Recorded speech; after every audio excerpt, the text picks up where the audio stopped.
As a kid, I lived with neglectful parents at best. At worst, Dad would turn his screams and fists on me, but I learned quickly how to dodge the worst of it. Mom wasn't much help. She just smoked in the kitchen and bitched at him for staying out so late. At the time, we lived basically in the middle of nowhere. Our nearest neighbors were a long walk away for a 6-year-old, and we had trees between us. No one to run to for help. But I was pretty small for a kid my age. I learned I could fit pretty much anywhere. The closet, dryer. I think even once I tucked myself under the futon in such a way I could still get some air but no one could see me. I was a master at hiding, but I wasn't for a good reason. One night I chose to do something different. I could hear it in Dad's yells. He was pissed and was about to get violent. Mom wasn't helping either, just piling fuel onto an inferno of a flame. So I knew I had to find a good hiding spot. I got an idea a few days before when I realized the lattice covering the bottom half of the back porch had a hole in it. Not big enough to fit a full-grown man, most likely, but it could fit a skinny 6-year-old, no problem. So wrapping myself up in a blanket and grabbing my hippo stuffy, I snuck out my window and ran into the backyard.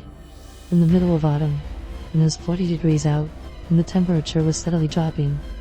I crawled under the porch, scraping my elbows and getting splinters in my palms, but I fit inside. It was actually quite spacious compared to most of my hiding spots. I couldn't sit up all the way, but I had plenty of room to spread out my limbs. Of course, I was also getting covered in dirt. It rained a few days ago, so the mud was still a little wet. I wrapped myself in my blankie the best I could and settled in for the night. But soon, even with my blankie and my hippo, my teeth were chattering so hard I could barely breathe. I didn't want to go back inside though, knowing if my dad caught me, I'd be in the whipping of my life.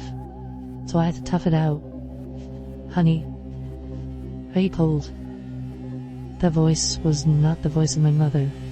Scratchy from all the smoking and screeching she did. It was sweet and like honey. I turned over to see the dim outline of a woman, lying on her stomach next to me. She had a pretty butterfly necklace and was just as dirty as I was. I nodded, not wondering how she'd been down here without me noticing. The woman belly crawled forward and wrapped her arms around me and suddenly became warm, like I was sitting next to a campfire. I snuggled into her arms, not minding the mud. After all, we were both dirty. You've gotten so big, the woman said, examining my face. How old are you now, Alex? 6. How did I know this woman again? I didn't think I did. 6, the woman gasped. You're all grown up then, I'm so happy. She sighed pleasantly and stroked my hair. I'd never felt so cozy in my life. What's your name? I asked. She smiled, I could hear it in her voice. I'm Lily. What's your favorite thing to do? I had to think for a second. I like board games and coloring. Lily chuckled. Just like me then. Could never get enough of Scrabble, but I guess you're still too young to play that, huh? I nodded. Lots of words. I won't play it though. I like the tiles. Would you play with me? Heard Lily sharply inhale. I don't think I can. Your daddy put me under here and I can't leave, but... She thought for a second.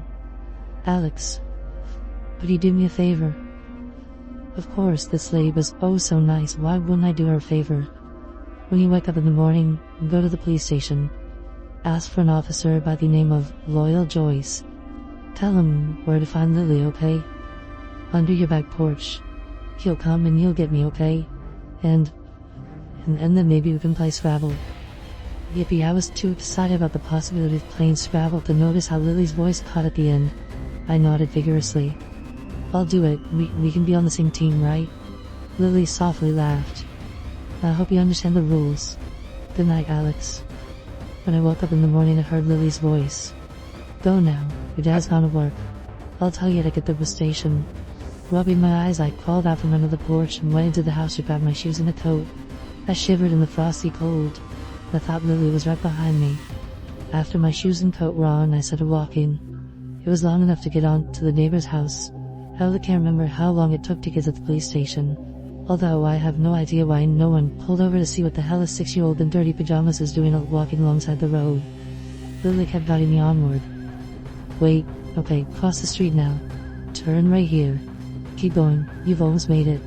I nearly collapsed with exhaustion by the time I walked into the station. The guys out front chatting and having a good time didn't see me until I almost made it to the front desk. "Whoa, kid, you okay?" One of the officers knelt down to my level, eyes wide. I nodded.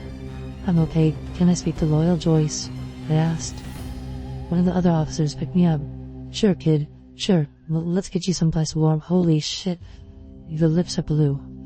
I remembered quietly scolding the man about watching his language. Shit was a bad word.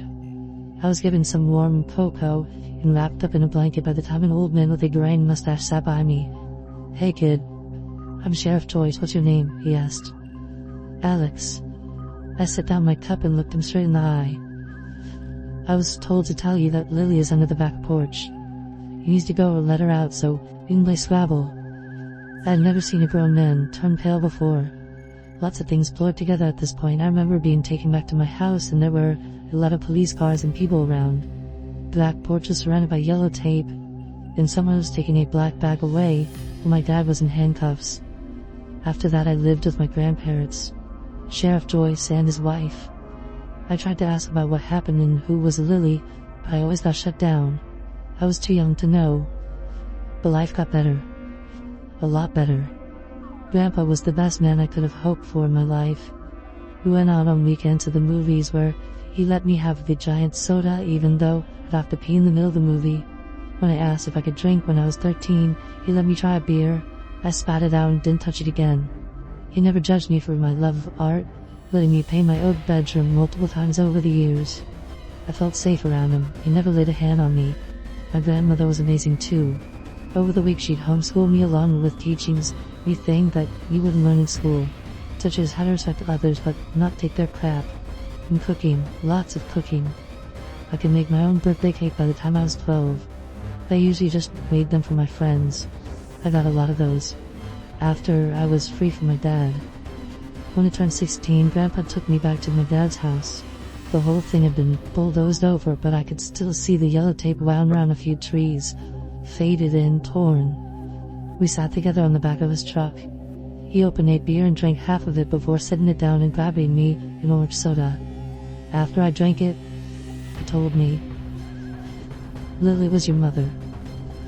Good thing you didn't tell me as I was swallowing. I likely would have had it coming out of my nose. "My mom?" I questioned, confused. "Your actual mom. The woman who lived with your dad was not your mother." My granddad grabbed another beer. "Lily was my daughter. I loved her so much. When you were around 6 months old, she vanished." My stomach dropped. "My dad just imprisoned her under the porch?" I asked, starting to feel sick. Grandpa took a deep breath before sitting his unopened beer down. "That's something I've never been able to understand. Lily told you to find me, and that she loved Scrabble?" "Yeah, she kept me warm that night. I probably would have frozen to death if she hadn't been there. I was a stupid kid, even I knew that." Grandpa went dead quiet before he opened the beer and slammed the whole thing. "Alex, Lily had been dead the whole time she was gone. When he dug her up, she was bones. Experts confirmed it, and your dad confessed what happened. They got into a fight and he threw her down the stairs. She broke her neck." He clenched his fists. "I knew he had something to do with her disappearance, but I never had proof until you walked into my station covered in dirt and telling me she was under the porch." I was floored. I couldn't breathe. All I could do was shake my head. But I saw her. She was alive. She had this butterfly necklace. I trailed off when Grandpa pulled an evidence baggie from his pocket. There was that butterfly necklace, all right. Rusty, and parts of the paint had been chipped off. But I remembered it as clearly as I remembered Lily's voice. Grandpa took a shaky breath as he pressed the bag into my hands. "Lily loved you so much. That's why she stuck around that bastard. You were her whole world. She was constantly taking pictures and sending them to us in the mail. Sometimes a mother's love can accomplish things that no human can do." My eyes overflowed with tears and I clutched the necklace to my chest, choking on sobs. I leaned against Grandpa. He held me tight. I swear I felt a few of his tears land on the top of my head. For just a brief moment, I swear I felt that warm love I felt that night under the porch.